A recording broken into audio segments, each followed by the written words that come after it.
Malayali കന്യാസ്ത്രീകളെ police സാന്നിധ്യത്തിൽ ബജ്രംഗ് ദൾ പ്രവർത്തകർ വിചാരണ ചെയ്യുമ്പോൾ ഏറ്റവും കൂടുതൽ അനുകൂലിച്ചത് ജ്യോതി ശർമ്മ എന്ന ബജ്രംഗ് ദൾ മഹിളാ വിംഗ് നേതാവായിരുന്നു.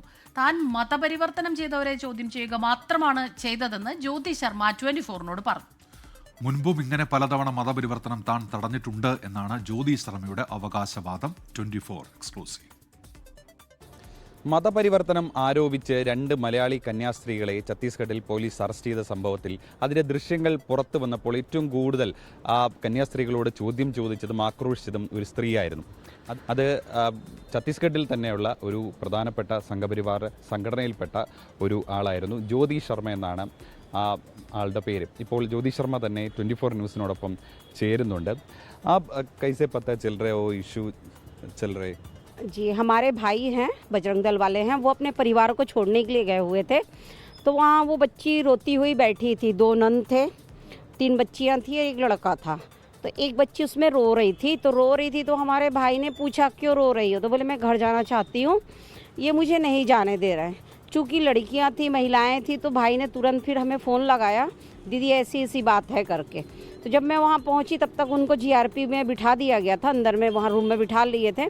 वहाँ जाने से मैंने बातचीत किया उन लोगों से. तो एक बिटिया का कहना था मैं घर जाना चाहती हूँ, लेकिन ये मुझे नहीं जाने दे रहे हैं. अगर कोई सबूत है इसको?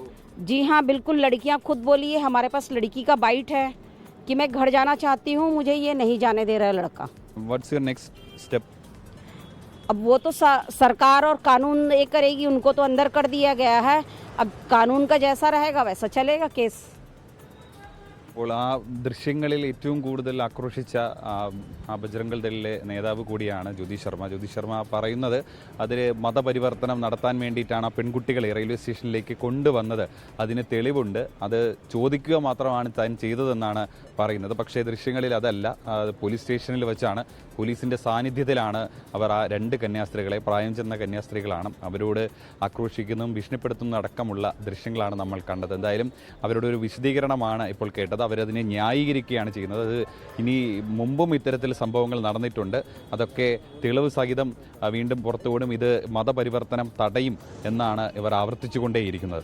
ഛത്തീസ്ഗഡിൽ നിന്നും ജിജീന്ദ്രനൊപ്പം അജീഷ് ജയകുമാർ, 24. ലോകത്തെവിടെയായാലും ഏത് സമയത്തും 24 വാർത്തകളും ഓഗ്മെന്റഡ് റിയാലിറ്റി പാക്കേജുകളും എക്സ്പ്ലെയിനറുകളും വിശദമായി കാണാൻ ഞങ്ങളുടെ YouTube ചാനൽ നിങ്ങൾക്ക് സബ്സ്ക്രൈബ് ചെയ്യാം.